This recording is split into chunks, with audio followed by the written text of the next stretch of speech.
दोस्तों नमस्ते। लोग बहुत जिद करते हैं और जिद करते हैं तो जब अपने आप के लिए जिद करते हैं और कुछ नुकसान हो जाता है तो खुद का हो जाता है। लेकिन दुनिया के लिए जब कोई जिद करता है, अपनी ही बातें चलाने की बात करता है, तो अपेक्षित ये रहता है कि उससे फायदा हो दुनिया का। खास करके अब जब सत्ता में हो, जब आप राजा हो, जब आप देश को या अपने प्रदेश को संचालित करते हो, तो आपकी जिद काम की होनी चाहिए, देश के फायदे की होनी चाहिए, ना कि नुकसान की। नरेंद्र मोदी ने भी एक ऐसी ही जिद पकड़ी थी और राज्य के एक नेता ने भी ऐसी ही जिद पकड़ी थी। इन दोनों जिद के बारे में मैं बात करने वाला हूं। देश के प्रधानमंत्री नरेंद्र मोदी एक जिद पकड़कर बैठते हैं और प्रदेश में पूर्व मंत्री आदित्य ठाकरे और उनके पिता पूर्व मुख्यमंत्री उद्धव ठाकरे एक जिद पकड़कर बैठते हैं। दोनों जिद के परिणाम क्या है, यही मैं आपको बताने वाला हूं। आप जानते हैं, इंटरनेशनल लेवल पर आजकल बहुत सारा तनाव चल रहा है। रशिया और यूक्रेन के बीच में लड़ाई हो रही है। इस लड़ाई के परिणाम दुनिया की अर्थव्यवस्था पर हो रहे हैं। यह कोई आम लड़ाई नहीं है। रशिया एक इतना बड़ा विशालकाय देश है और दुनिया को बहुत सारी चीजें सप्लाई करने वाला देश है। उस देश का युद्ध चल रहा है दूसरे एक देश के साथ, और यही एक समस्या दुनिया के लिए बनी पड़ी है। रशिया ने यूक्रेन पर आक्रमण किया, इसलिए पूरी दुनिया ने रशिया का बहिष्कार कर दिया। यूक्रेन एक छोटा सा देश, रशिया एक बड़ा देश, ऐसा नहीं करना चाहिए। लिब्रांडू थोड़ी भारत में ही होते हैं, पूरी दुनिया में लिब्रांडू होते हैं। यही यूक्रेन है जिसने भारत का विरोध किया था, और भारत का विरोध करने वाला यूक्रेन दुनिया के लिब्रांडुओं का बहुत चहेता हो सकता है।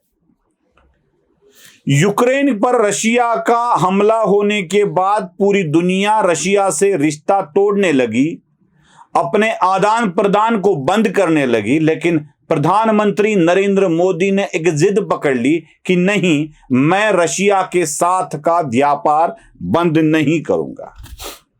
मैं आपको बता दूं, ऐसी ही इराक पर भी पाबंदियां लगाई गई है, लेकिन भारत ने उनके साथ भी व्यवस्था और व्यवहार को बरकरार रखा है। यह मोदी का आग्रह है, यह जिद है मोदी की। 10 लाख प्रतिदिन, 10 लाख प्रतिदिन, 10 लाख यह संख्या बैरल की है, क्रूड ऑयल के बैरल की है। 10 लाख क्रूड ऑयल बैरल प्रतिदिन क्रूड ऑयल भारत रशिया से खरीद रहा है। अब इसके नाम अलग अलग है, रशिया के ऑयल का नाम अलग है, बाकी जगह के नाम अलग अलग है। तो 10 लाख का रेट क्या है जरा समझ लीजिए। दुनिया में जब रेट 85 रुपये चल रहा है, ब्रेंट ऑयल का 85 डॉलर प्रति बैरल जब रेट चल रहा है, रुपए की बात नहीं कर रहा हूं मैं, डॉलर की बात कर रहा हूं। थोड़ा बहुत रुपए और डॉलर में गड़बड़ हो सकती है बात करते करते, क्योंकि रुपये में बोलने की आदत है। डॉलर तो महीने में एक बार कभी कभी सुनने को देखने को भी नहीं मिलते, सुनने को और पढ़ने को मिलते हैं। जब रेमिटेंस के पैसे आ जाते हैं यूट्यूब से, तभी पता चलता है कि कितने डॉलर आए। बाकी अपना तो व्यवहार रुपए में ही चलता है भाई, तो गड़बड़ हो सकती है, समझ लीजिएगा जरा।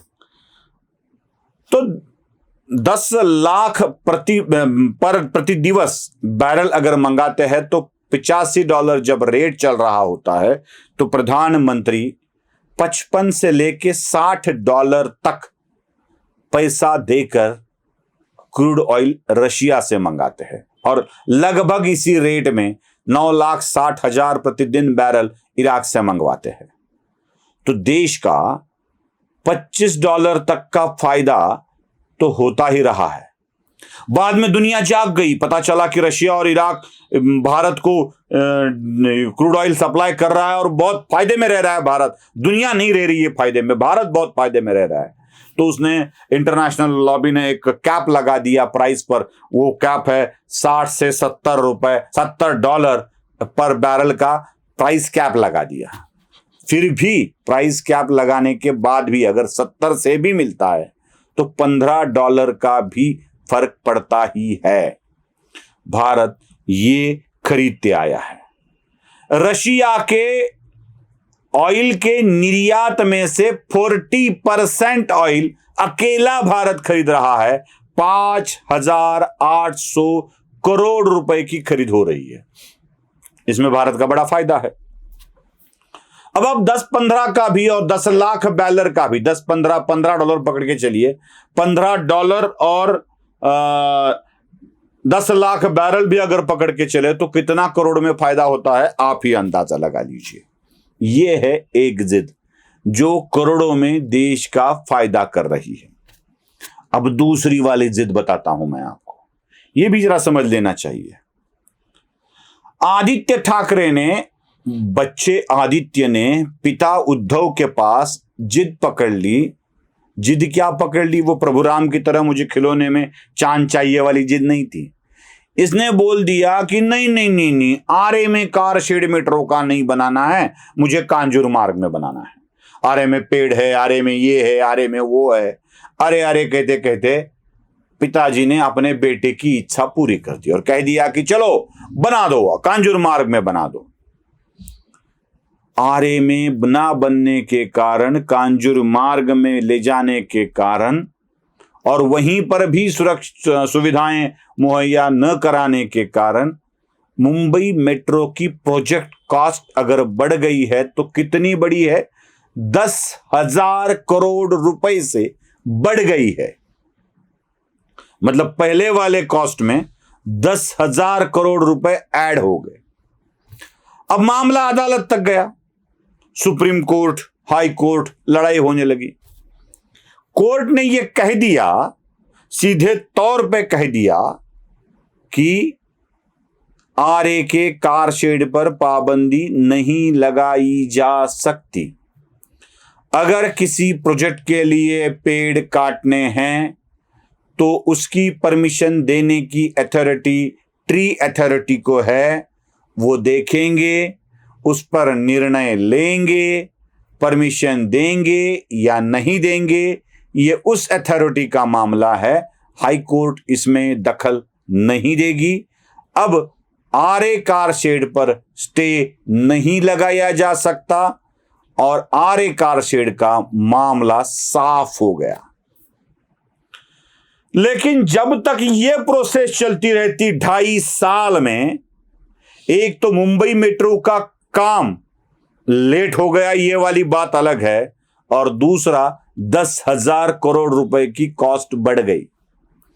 एक तरफ देश के प्रधानमंत्री पूरी दुनिया के साथ पंगा लेकर देश का पैसा बचा रहे हैं, एक जिद पकड़ के बैठे हैं।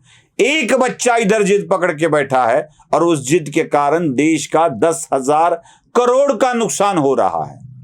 और ये लोग कहते हैं आप मोदी भक्त बन गए हो। अरे बनेंगे नहीं भाई, सरकार का पैसा थोड़े ही सरकार के नाम व्यक्ति का होता है। सरकार नाम की कोई व्यक्ति होती ही नहीं है। डॉक्टर बाबा साहेब अंबेडकर ने संविधान में लिख दिया है, हम भारतीय लोग, हम खुद अपना संविधान बनाकर अपने आप को समर्पित करते हैं। मतलब सरकार तो हम ही हुए ना। जितना ज्यादा सरकार का पैसा बचेगा उतना फायदा हमारा होगा, जितना ज्यादा सरकार का पैसा वेस्ट जाएगा उतना नुकसान हमारा होगा। तो सरकार नाम की एक व्यवस्था अपने लिए क्रिएट की गई है जिसका नुकसान हमारा नुकसान है। जो करेगा वो हमारी नजर में खलनायक बनेगा, नुकसान करेगा। जो बचाएगा वो हमारी नजर में नायक बनेगा। अगर मोदी बचाते हैं तो मोदी नायक है, आदित्य नुकसान करता है तो आदित्य खलनायक है।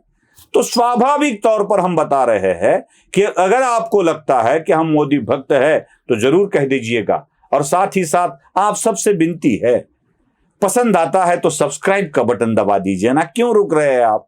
क्यों देख रहे हैं और बिना सब्सक्राइब का छोड़ दे रहे हैं? इसी अभियान को आपके सहकार्य की बहुत जरूरत है। सब्सक्राइब का बटन जरूर दबाइएगा। धन्यवाद।